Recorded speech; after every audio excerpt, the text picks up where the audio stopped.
Dia 20 de agosto é uma fecha sumamente importante para sobre 1983, um jovem antiano, Kerwin Duinmeier, awardado assassinado por um companheiro de idade, um jovem de 16 anos. Kerwin Meier tinha 15 anos.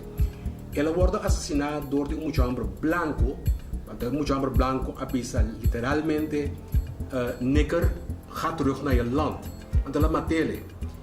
E assassinato é tabata a causa hobby a tumultar hobby nos comunidade antiano e tempo na ya e mais cada ano nós recorda nós comemorar su morto. Pero área aqui nós não trabalhamos enfocar solamente riba discriminação ou intolerância de gente branco para gente preto ou gente de color, pero intolerância e discriminação em todo o setor que tem.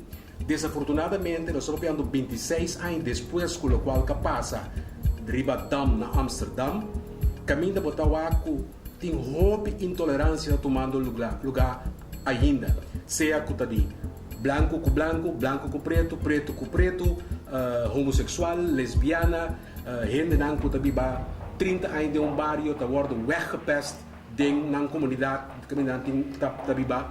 É sei nós que vai focus riba dela para melhorar tolerância e evitar discriminação que está tomando lugar aqui.